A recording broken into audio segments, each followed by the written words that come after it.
is a production of DallasCowboys.com and the Dallas Cowboys Football Club. How about them Cowboys? Yeah!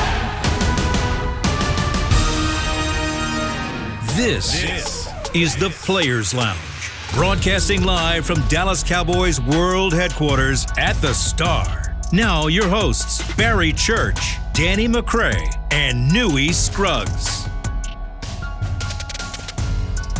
Here we go, Hump Day, everybody. It is the Players Lounge every weekday at 2:30 p.m. right here on DallasCowboys.com radio. Players Lounge brought to you by Hotels.com. I'm Newy Scruggs, longtime Cowboys reporter, joined by former Cowboys players Danny McCray and Barry Church. So it's the 2-3 first place Cowboys against the 3-2 Arizona Cardinals Monday night at Jerry World. Gentlemen, how are we doing on a Wednesday? D-Mac. You got the baby down? You all good to go?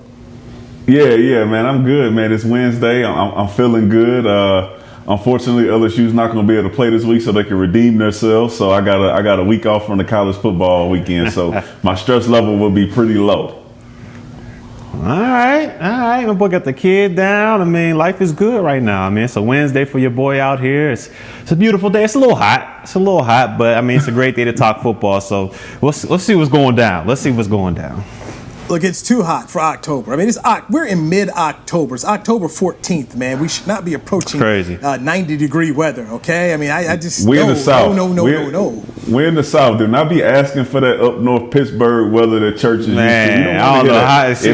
If it's going to stay this way, I'm fine with it. I can still go jog outside. I can work out in the garage and not have to worry about freezing and putting on long sleeves. I am cool with this. I am from the South. Ain't nobody cool with this, man. Ain't nobody cool with this weather right now. It's hot.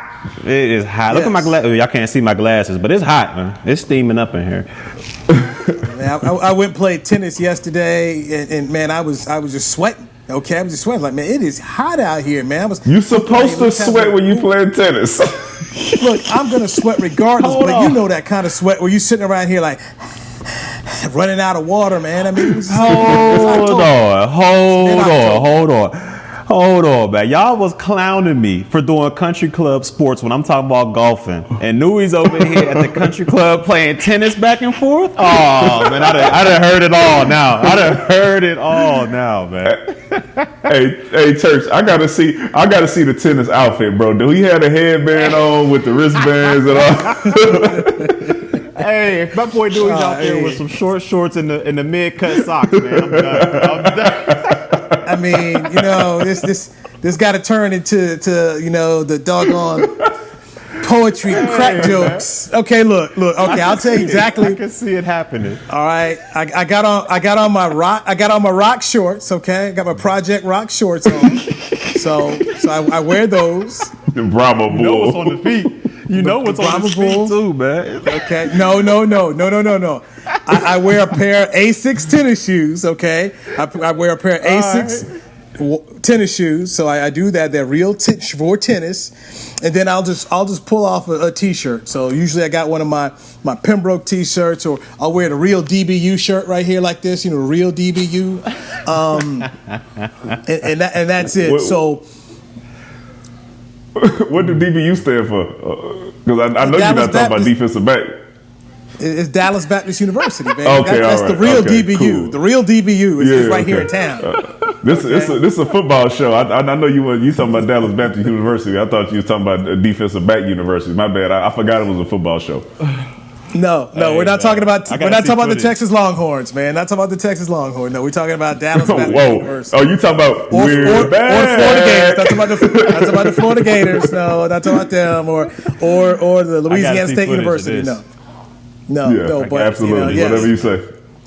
And all right, my instructor is a brother. His name Yannick, played tennis over at Alcorn State University. So he's been working with me, man. My back got to get the backhand straight, but tennis is a great workout. I get my sweat on, get my cardio in there. So I played twice this week. I went and got the ball machine. So yeah, I'm into it, man.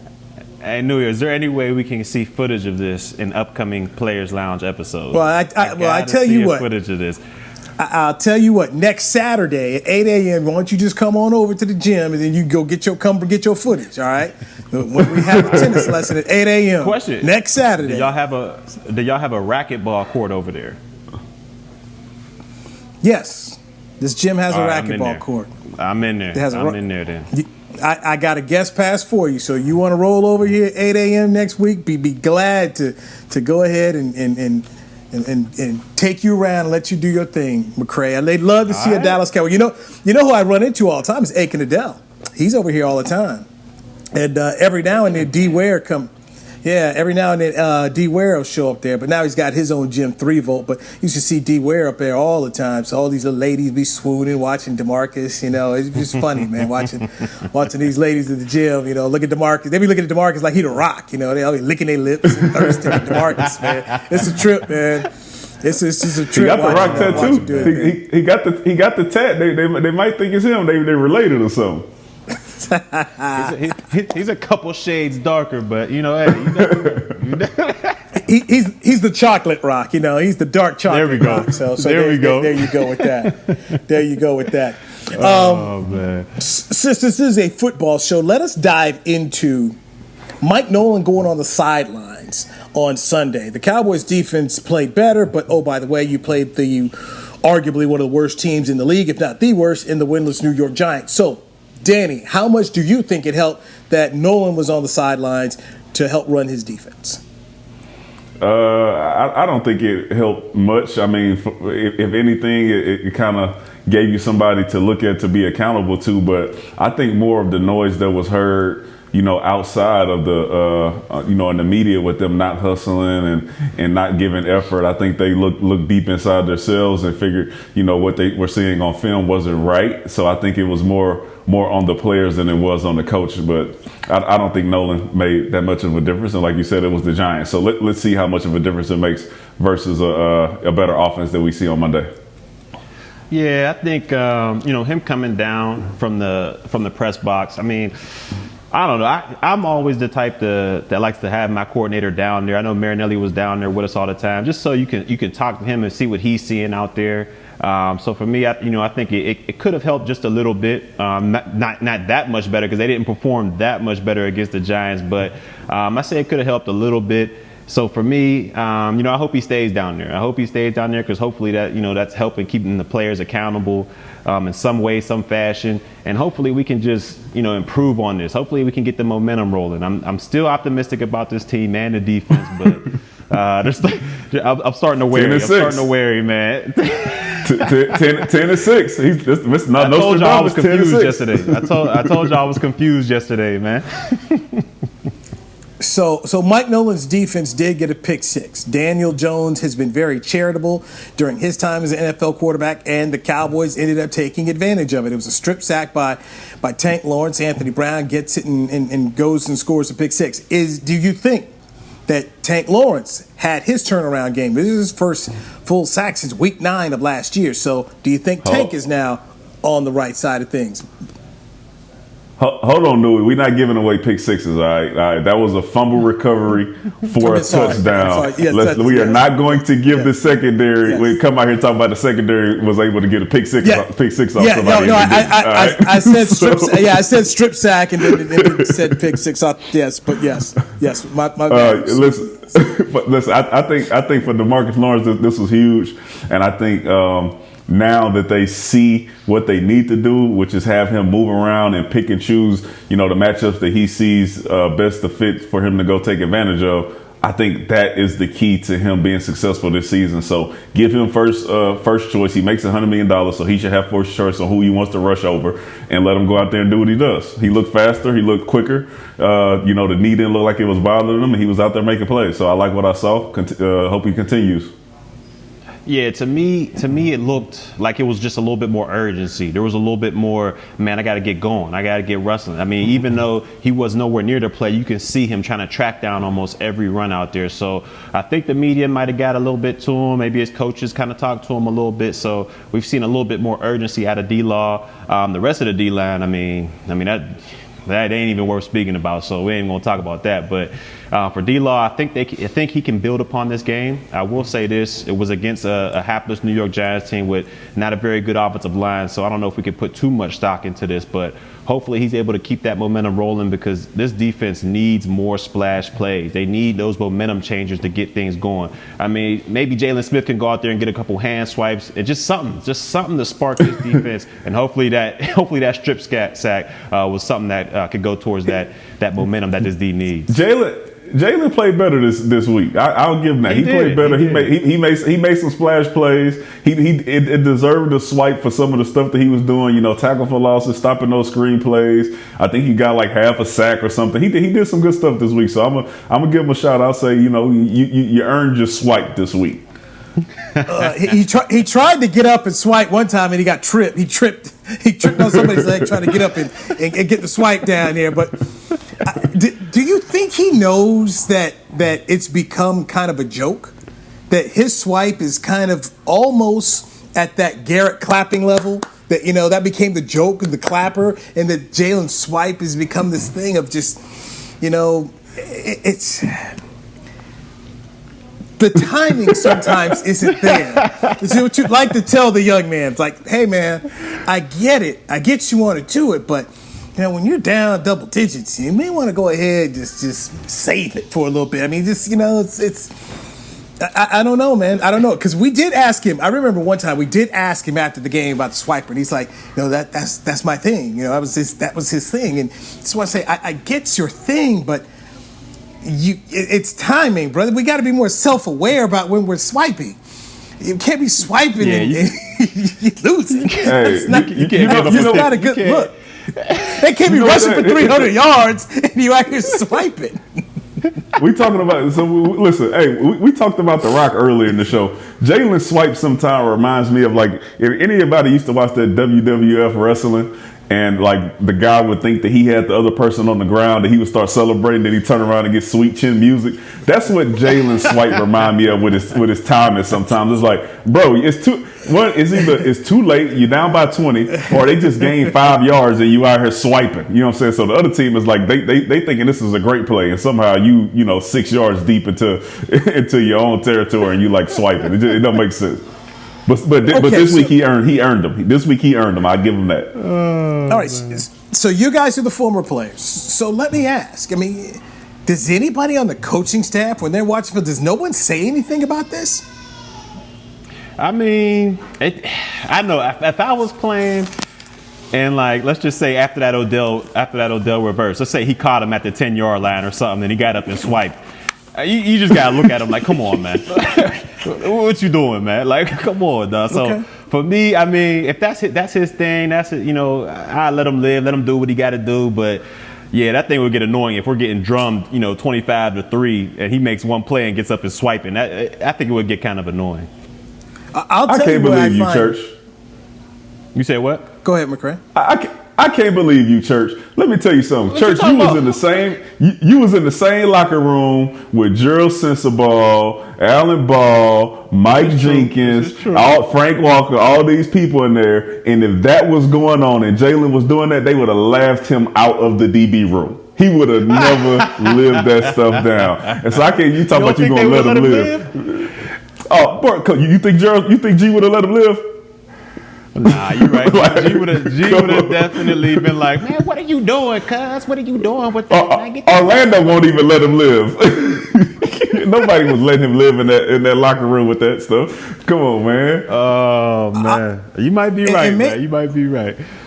And maybe I sound like the old get off my lawn guy, but when I think of these celebrations going amok, the turnover chains and celebrations in college football, I can't stand those things.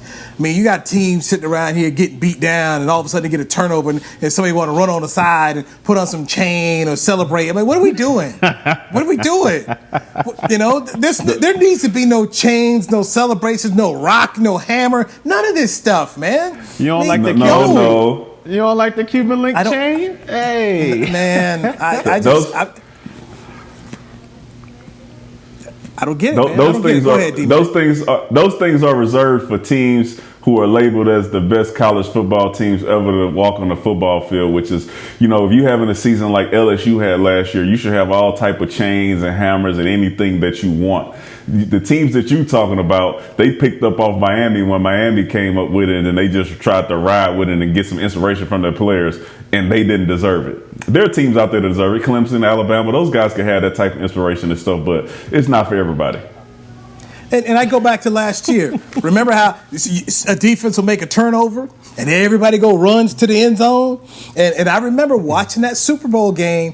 I think it was linebacker Fred Warner gets a turnover. They pick off Mahomes. Everybody runs from the 49ers, run down there. They sit there posing and doing all this stuff. And next thing you know, they got beat.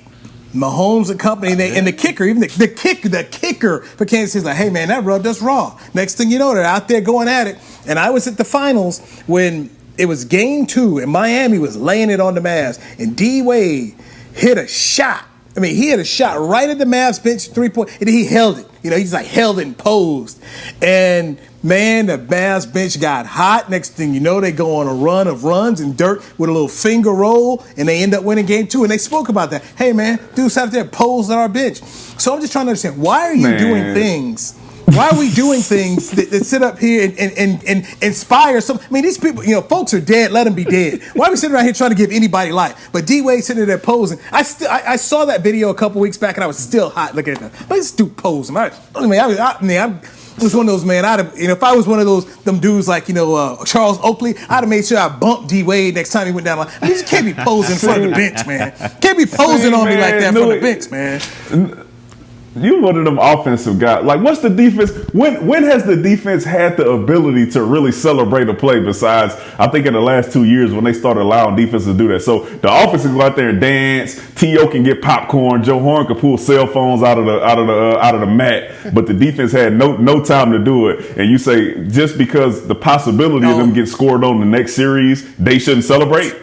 Come on, man. Trust me. When Terrell Owens ran to the Star at Texas Stadium, that ticked me off. Like, look, somebody light this dude up. Light this dude up. That was I couldn't stand it. The greatest celebration I've ever seen in my life. No, it wasn't. He went over there and stood on the Star. Oh, that was probably twice. It just showed, just like, look, this is what I'm gonna do, and y'all can't stop me. And didn't he go back and do it again? Yes, he did it twice. Man, all they had to do was stop him. George Teague went out there and hit him. Now, before you guys were born, Washington had a little receivers group that they ended up winning the Super Bowl. Was it the Fun Bunch? The Fun Bunch, yes. So they get in there, they go score, and all of them run to the end zone, and they go like this, and then they jump up and high five each other. Well, they did that at Texas Stadium, and you had Everson Walls and Big Dennis Thurman. They were like, nah, man, you're not doing that. So they scored a touchdown, and they get ready to go do their thing, and then they went and broke it up. I'm like, yeah, don't let them come run up in your field. They're trying to sit up here and do their little fun. No. That ain't right, man. No. The defense earns the right. If you stop somebody like Patrick Mahomes or picks him off or Russell Wilson or Aaron Rodgers, you got the right to celebrate just like the offense does. I mean, you can't stop the dude from celebrating. Yeah, they might score after that, but this is the play that you made right now. Okay, like I said, the 49ers went down there. They did all that pose. It's funny because you know how Twitter will get you. They showed the 49ers all that pose and dudes looking like this and all like that. And then they showed that next photo. Here's Joey Bosa crying at the end of the game because the 49ers got beat. And save your celebrations for later on, man. Pop your champagne later and celebrate all you want to. The internet is undefeated, though, man. The internet is undefeated, man. They always keep your receipts. Undefeated. So it was like, all right. You can't win, though. You can't win. Yes, you can't win, yes, man. Get your celebration on. How about that? Just don't do nothing. Make your play and go back to the huddle. Nah, man. Can't everybody be Barry Sanders out here? Like, Barry Sanders. Yeah, bro. That's ball back okay. to the ref. Nah, man. Nah. Yeah, bro. That's lame. We need some more Randy Moss in the fans. We need all that. No, see, that's all offense. That's all offense. He talking about the deep, like, don't let the defense do it. Come on, man. The defense got the right to celebrate. You gonna take everything from the defense? They work hard out there too. What's going on here, Newy? We need some more more Richard Shermans after the game. Remember when he batted that ball with Crabtree? That's what you get when you go against the greatest. See, that was top 10 to me too, man. Okay. That was top 10. All right, right so there. So we need more So of that. since you two are all about your defense celebrations, then don't nobody say nothing about Swiper. Okay, let Swiper keep swiping. Okay, We said So timing. See, there's parameters though, man. There's parameters. Like you can't give up a 15-yard bomb and then start swiping and stuff. Like, yeah, I got him to the ground. Swipe. Nah, you can't do that. You can't do that. Newy is now comparing swiping to catching interceptions against Patrick Mahomes. Man, he's just all over the place. He tried to make it fit. It's a reach, but hey, yeah, it's not working today. Just Let's he get a should have timeout. celebrated. Absolutely. Let's get a timeout right here on the Players Lounge. It's Danny McCray, Barry Church. I'm Newy Scruggs. Players Lounge brought to you by Hotels.com right here on DallasCowboys.com radio. Hey there, Cowboys fans. With Tide Cleaners at-home pickup and delivery, cleaning your clothes has never been more convenient. Simply sign up at your local store, set out your dirty clothes, and one of our Tide Cleaners professionals will come directly to your home for a totally contactless experience. Your clean garments will be returned promptly the next scheduled delivery day, so skip the errand and enjoy life, not laundry. Visit TideCleaners.com or your local store to sign up for Tide Cleaners at-home pickup and delivery today. I'm Jay Novacek, former tight end for the Dallas Cowboys. Back in the day, I was the guy who always got the tough yards, and that's why I run with John Deere today. In fact, I have a John Deere 3025E tractor that can handle any yard work I need to do, even the tough yards way out back. So if you have 1 acre or 1,000, John Deere has the equipment that's just right for you. Visit a John Deere dealer today and run with us. We are the official tractor provider of your Dallas Cowboys. We're back with a tasty treat that's sweeping airwaves and taste buds. It's new Dr. Pepper and Cream Soda. Let's take a listen. Dr. Pepper and Cream Soda's here. A new combo that's music to my ears, okay? Let's play. Cream Soda and Dr. Pepper time. Pour it in a glass of ice.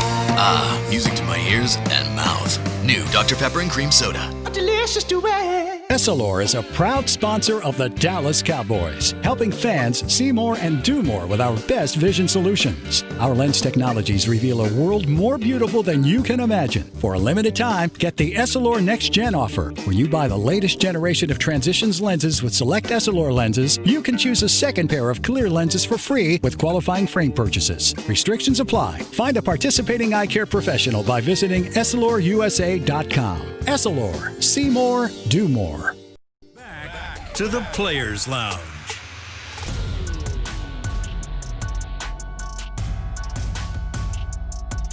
Tour AT&T Stadium, home of the Dallas Cowboys. Run on the field, see the locker rooms, and so much more. AT&T Stadium tours presented by SeatGeek are available daily. Visit AT&TStadium.com for details. We have some news from the National Football League. New Orleans is set to host Super Bowl in 2024, but they're going to change it. They're going to change it to 2025 instead of 2024 because there is a conflict with Mardi Gras. You can't mess with Mardi Gras, so the Super Bowl will move. And I remember the last Super Bowl I was at in New Orleans when the Ravens ended up beating Colin Kaepernick and the 49ers. They were going to have Mardi Gras in a couple days, so you saw where the floats were, and so they had a lot of places just kind of were shut down as they were getting ready for the Mardi Gras and the Super Bowl. So I think they learned from that hey, look, if you're going to have the Super Bowl and you want to have all these different things in the city, you can't really do both. So good on the NFL to make sure there's no conflict with Mardi Gras, and Mardi Gras needs to be what it is. I don't know. I don't know. Y'all wouldn't like that Super Bowl with the Mardi Gras combination? I mean, I don't know about the logistics, but I think that'd be pretty crazy. No, logistics, no way, church. No way. Both of them cannot happen at the same time. No, because I'll tell you this. It's crazy out there, and then they have certain routes for the parades. It's already people that get drunk and walk in front of parades and get killed and stuff. You don't want to put a Super Bowl crowd out there as well. And then you talking about the last time that they was there, they turned the lights off on them, didn't they? During the Super Bowl. Yes, they did. Yeah, that is true. It was scary. Let me tell you why would you go back after that?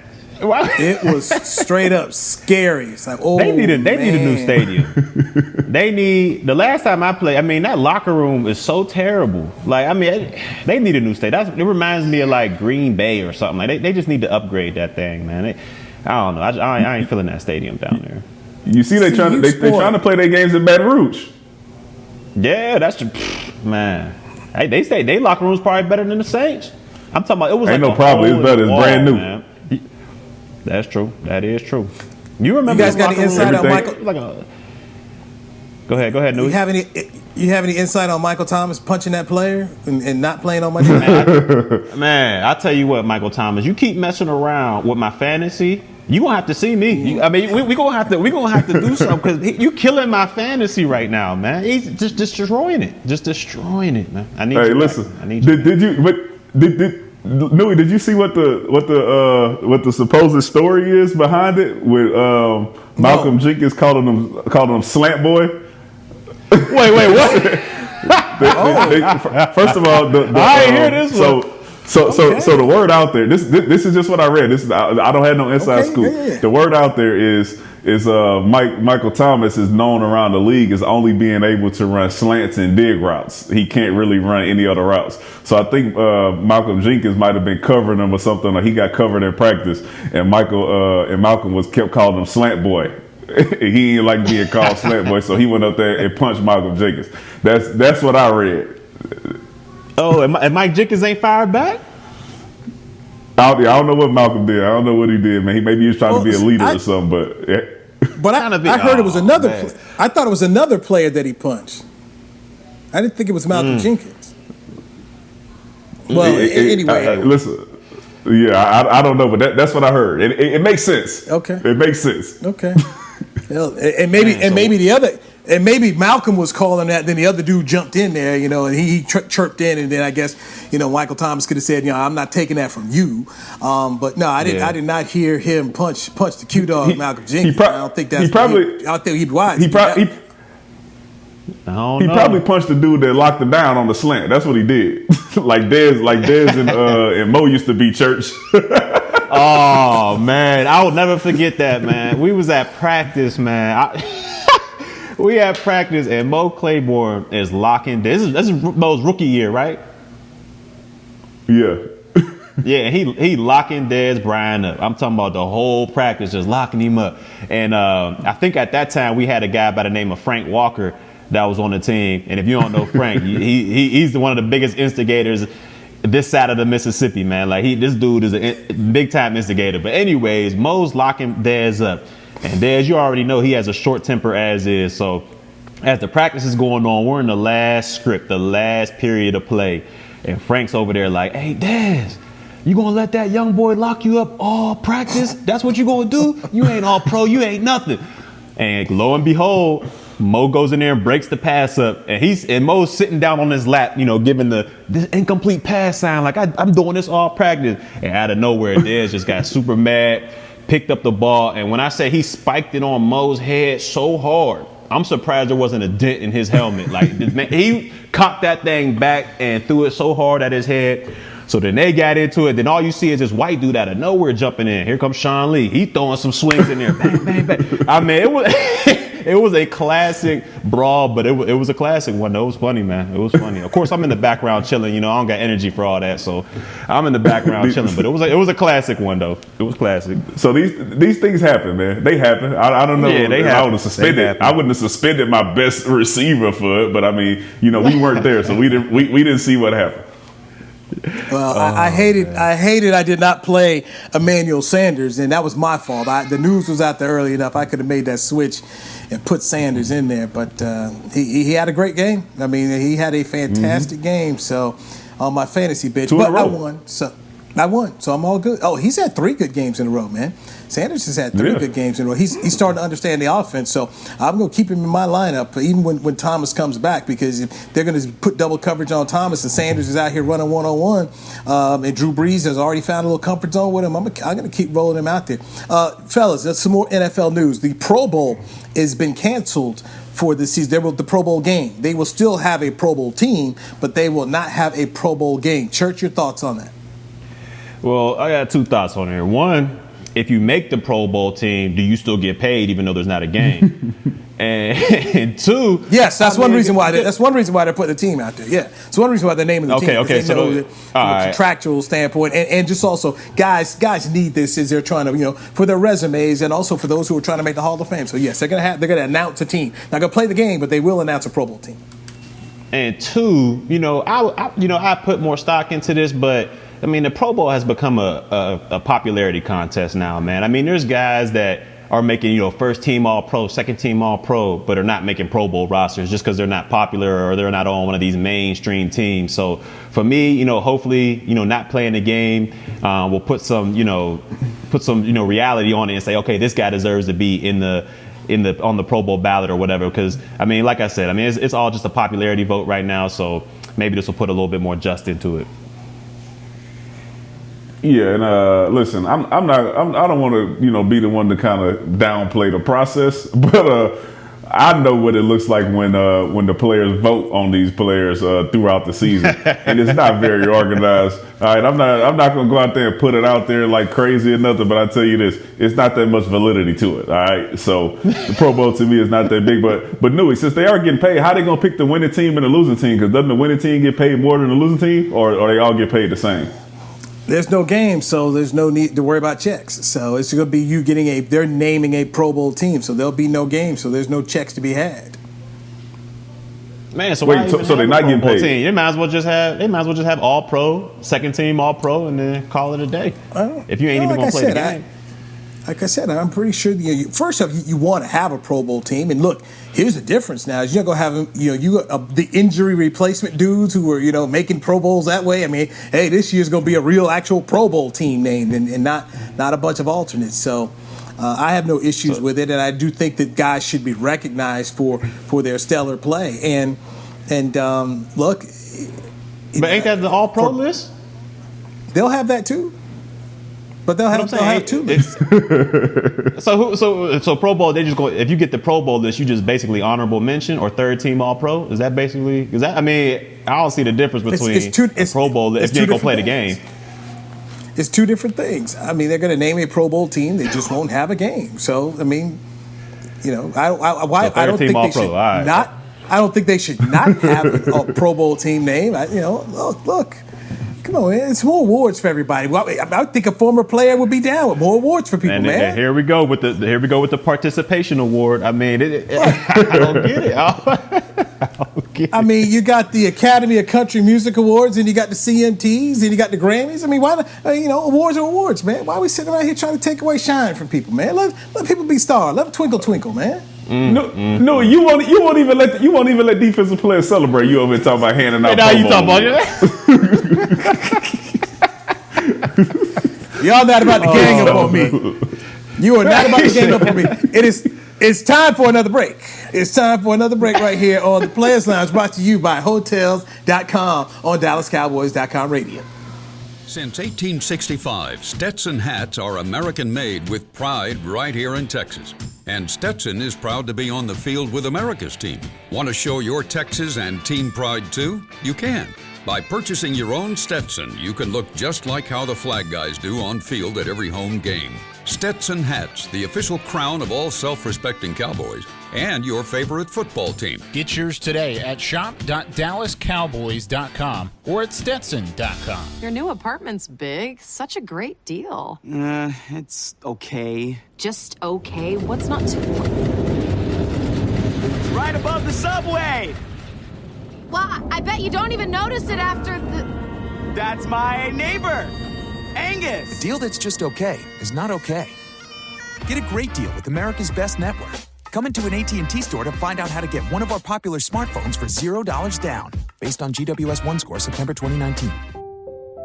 To Dallas's frontline responders, thank you. To show its gratitude, Tide is offering free laundry services in Dallas to the families of frontline responders. Simply bring your laundry and your identification to Tide Cleaners, and they will wash it within 2 days. One thing less for you to worry about. While you take care of us all, Tide will take care of the laundry for the families of frontline responders. To learn more and find a location near you, visit hope.tidecleaners.com. Essilor is a proud sponsor of the Dallas Cowboys, helping fans see more and do more with our best vision solutions. Our lens technologies reveal a world more beautiful than you can imagine. For a limited time, get the Essilor Next Gen offer. When you buy the latest generation of Transitions lenses with select Essilor lenses, you can choose a second pair of clear lenses for free with qualifying frame purchases. Restrictions apply. Find a participating eye care professional by visiting EssilorUSA.com. Essilor. See more, do more. Back to the Players Lounge.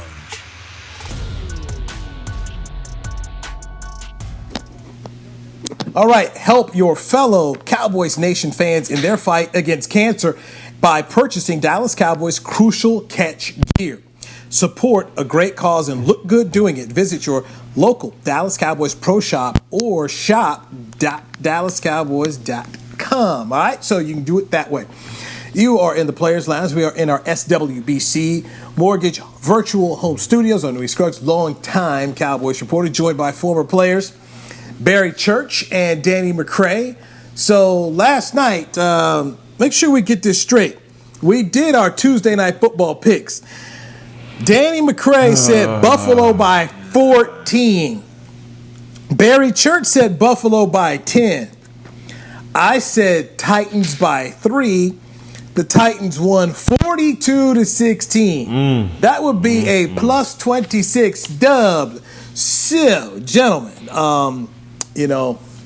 I feel like I was Derrick Henry and you guys were Josh Norman, because you all just got stiff armed. That's how you pushed down. But you all sitting around here picking the Bills like that, disrespecting the Bills, that they're going to get beat by 14-10 in Nashville, Tennessee. Get out the way. Get out the way. Trick, get out the way. Listen, Newy, man, listen, if I had known that Tre'Davious White wasn't playing, then I probably would have said that the Bills would win by like 3 versus 14, but I still would have picked them to win. But it was obvious that the cornerback play out there was lacking without one of the highest paid corners in the league. So yeah, that is just ugly what Henry did. Remind me of Beast Mode when he ran through the Saints when they made the playoffs. Child play, little boy, get off of me! I couldn't believe it. Why? First of all, Derrick Henry, when you look at this man, he's 6'4", about 250. Why would you ever think to hit that man up top? Like, and you're a corner. He's maybe 180 pounds soaking wet. What made you think you can run up in the club like that and get away with wearing a hat? I mean, get out. There's no hats allowed in the club. My man got tossed from the green to the white of the sidelines. I've never seen anything like it. It was probably one of the ugliest stiff arms in NFL history. Hey, you know what? Every time I watch an NBA game or MLB, any of the sports league, I always say, man, the cameramen are so messy. Like when something like this happened, they follow the player all the way back to the sideline. Like if you get scored on, they follow the player all the way back to the bench to see who's sitting next to him. If anybody come over and say, hey, good job, like the camera just be on them for like 5 minutes. I'm like, bro, let them live. These cameramen, they must have worked at Murray's or Jerry Springer show or something. Because when number 18 from the Bills, he had a bad game, man. The ball bounced off his shoulder pad the first play, got a pick. He was the guy that was returning the kickoff and fumbled. He had a bad game. Of course, he went and sat on the bench away from everybody. And of course, the cameraman zoomed right in up on him. And you could just see the desperation in his eyes. He was just like, man, maybe this ain't for me no more. And of course, the cameraman caught every piece of it. It was classic. And like you said, man, them cameramen are dirty, man. It's jacked up. Hey, look, you got to understand, it's a part of storytelling. I mean, that's why you're on, you're following guys. It's a part of the storytelling. And when you get a dramatic play like that, yeah, you want to make sure you're capturing two things. One is Josh Norman got ragdoll. Oh, we got to get this. So you got to make sure you're following him. And then the other side of it, you want the Tennessee bench reaction. Everybody. Oh, I mean, it's now. What I really would love, is to get some behind the scenes footage when Sean McDermott shows the film room video. Josh Norman. They're not showing that. They're not showing that. They ain't gonna do They're that. not showing that. Like I said, that's what I really would. That's what I really would love to see. It's like, so when something like that happens, all right, it's already over on Twitter and everybody's clowning Josh Norman, and you got to go watch this film, especially since you got beat 42-16. Are guys snickering in the background? Do you like put a towel in your mouth to hold your tongue so you don't laugh? Because it's going to be shown a few times. Buddy. How do you handle that? Yeah, man? Well, you know people are going to say something. So usually what happens before Garrett Vision would pop on, you had a couple cats in the background laughing or whatever. I'd sit next to Danny. I'd be like, man, look, man, you think it was that bad? Like during the game, I'm asking Danny, like, man, hey, I hit that dude. Did it look that bad, man? Did I get run over?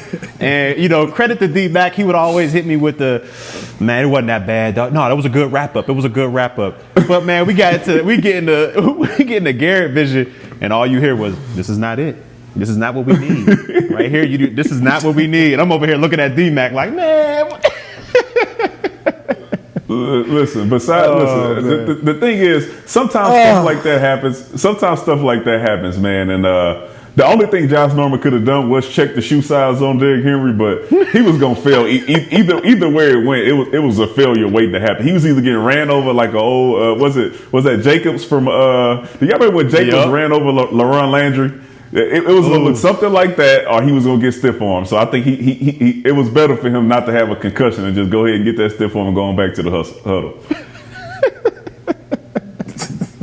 It was ugly, man. It was ugly. That was bad news, man. That was bad. And the Tennessee, they must practice this. Because look, I played against them twice.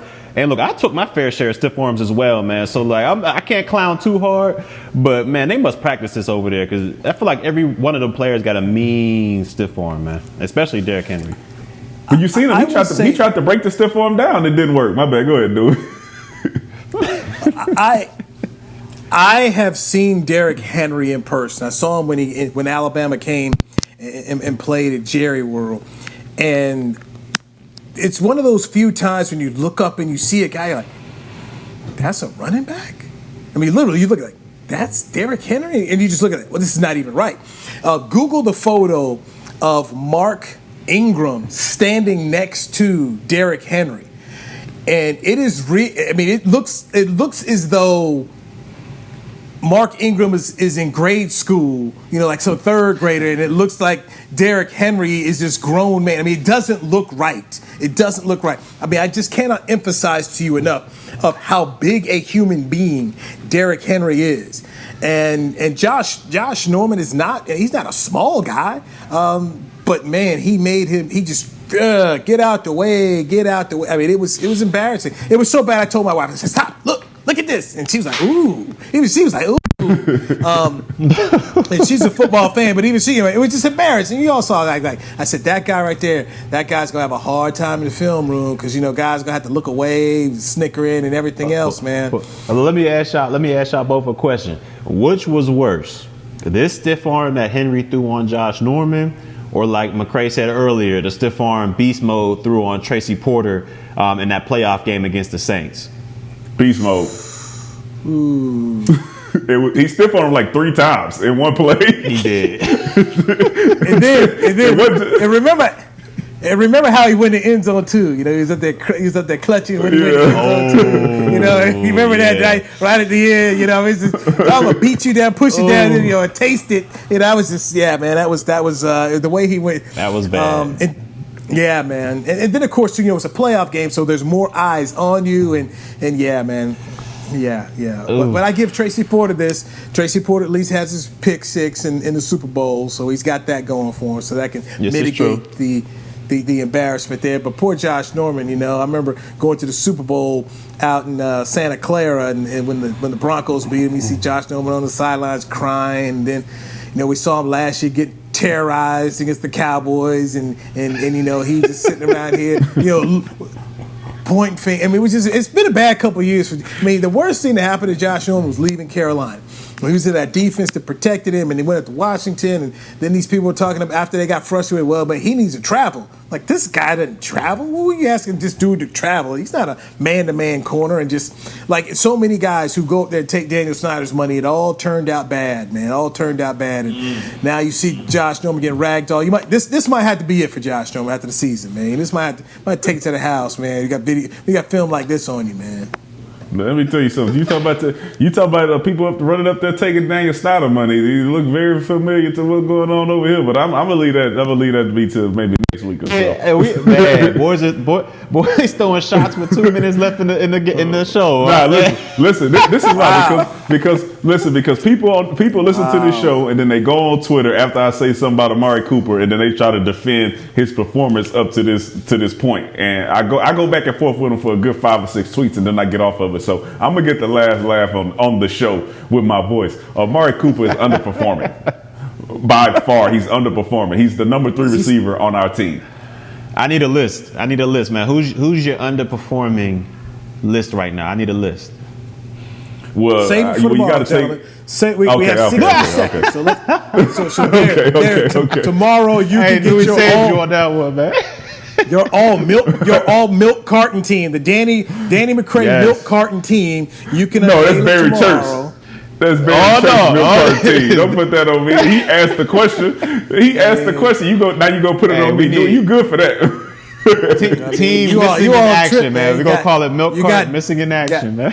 You got dudes on milk cards. You go sit here and say guys got fake contracts or little play. Oh, this is true. I forgot about that. Yeah. Hey, man.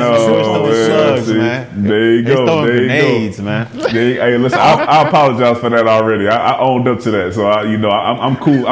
I'm cool with my apology, and I said I was wrong. So whatever happens. I'm all right with that. But this missing in action. This was Church's idea, but it's some dudes out here stealing.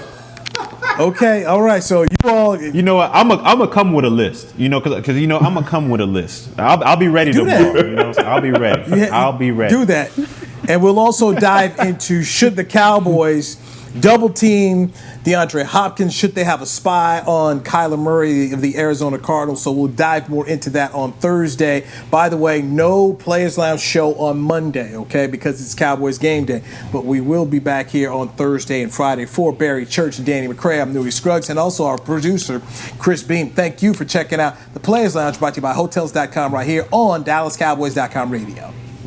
This has been a production of DallasCowboys.com and the Dallas Cowboys Football Club. How about this, Cowboys? Yeah!